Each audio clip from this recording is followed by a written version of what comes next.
ഏറ്റവും നല്ല വർത്തമാനത്തെയാണ് അല്ലാഹു അവതരിപ്പിച്ചിരിക്കുന്നത്. ഏറ്റവും നല്ല വർത്തമാനത്തെയാണ് പറയാൻ പറ്റുന്ന ഏറ്റവും നല്ല വാക്കുകൾ. 4 ആളുകളെ, 40,000 ആളുകളെ, 40 ലക്ഷം ആളുകളെ, കോടാനക്കോടി ആളുകളെ എല്ലാവരെയും ഏത് നാട്ടിലും ഏത് ഭാഷയിലും ഉള്ളവരെ വിളിച്ചു കൂട്ടിയിട്ട് അവരുടെ മുമ്പിൽ സധൈര്യം പറയാൻ കഴിയുന്ന വക്രതയില്ലാത്ത ഭാഷയും വക്രതയില്ലാത്ത ആശയവുമായിരിക്കുന്ന വിശുദ്ധ ഖുർആനാണ്. അഹ്സനുൽ ഹദീസ്, ഏറ്റവും പെർഫെക്റ്റ് ആയിട്ടുള്ള വചനമാണ് വിശുദ്ധ ഖുർആനിനെ അവതരിപ്പിച്ചിരിക്കുന്നു. കിതാബം മുതശാബിഹം മസാനി, അത് പരസ്പര സാമ്യമുള്ള വചനങ്ങളും ആവർത്തിത വചനങ്ങളും അതിനകത്തുണ്ട്. ചില ആയത്തുകൾ ആവർത്തിച്ചിരിക്കുന്നു. വിഷയ ഗൗരവവും ആസ്വാദനവും ഒക്കെ മാനിച്ചുകൊണ്ട് ആവർത്തിക്കപ്പെട്ട വചനങ്ങൾ അതിനകത്തുണ്ട്.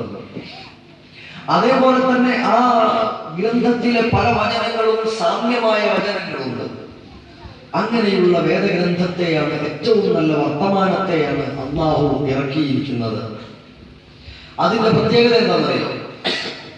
അതുമായി മനസ്സ് വെച്ചുകൊണ്ട് ആത്മാർത്ഥമായി ബോധപൂർവം അതിനോട് ഇടപഴകുകയാണെങ്കിൽ ഒരു സംശയത്തിനും വകയില്ലാത്ത വിധം തഖ്ശഉറു മിൻഹു ജുലൂദുൽ ലദീന യഖ്ശൗന റബ്ബഹും, തങ്ങളുടെ റബ്ബിനെ ഭയപ്പെടുന്ന ആളുകൾക്ക്, അല്ലാഹുവിനെ ഭയപ്പെടുന്ന ആളുകൾക്ക് അവരുടെ ജുലൂദ്, ചർമ്മങ്ങൾ, അത് നിമിത്തം രോമാഞ്ചമണിയുന്നു എന്ന്. ചർമ്മങ്ങൾ രോമാഞ്ചമണിയുന്നു എന്ന് വിശുദ്ധ ഖുർആനിനെ ചിലപ്പോഴൊക്കെ നമുക്ക് അനുഭവപ്പെടാറില്ല. ചില വചനങ്ങൾ ഓതി കേട്ടാൽ മാത്രം മതി. ചില വചനങ്ങളുടെ ആശയതലവും കൂടെ അറിയുമ്പോഴേക്കും നമ്മൾ ഇങ്ങനെ വല്ലാത്തൊരവസ്ഥ നമുക്കുണ്ടാകും. അക്ഷരാർത്ഥത്തിൽ അത് ശരിയാണ്. മിൻഹു ജുലൂദുൽ ലദീന യഖ്ശൗന റബ്ബഹും ثم تلين جلودهم وقلوبهم إلى ذكر الله എന്നതിന്റെ മറ്റൊരു ഭാഷാ പ്രയോഗമാണ് മനുഷ്യന്റെ ചർമ്മം, മനുഷ്യന്റെ മനസ്സ്.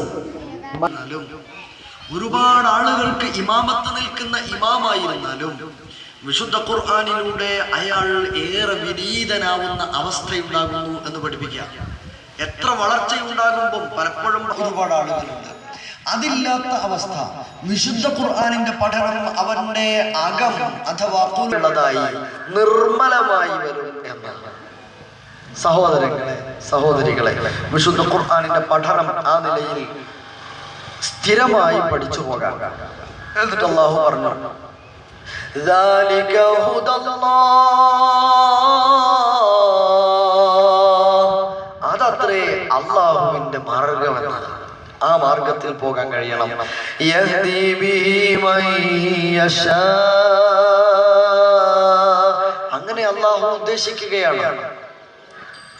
അങ്ങനെ അല്ലാഹു ആരെ തീരുമാനിച്ചുവോ, ആർ ഖുർആനിലൂടെ പോകുന്നുവോ അവർക്ക് അല്ലാഹുവിന്റെ ഉദ്ദേശം, അങ്ങനെ അല്ലാഹു അവരെ ഹൃദയ വിശാലതയുള്ളവരാക്കുന്നു. അല്ലാത്ത ആളുകളോ വഴിപിഴവിലാണ്. വമൻ യുദ്ലിലില്ലാഹു ഫമാ ലഹു മിൻ ഹാദ്,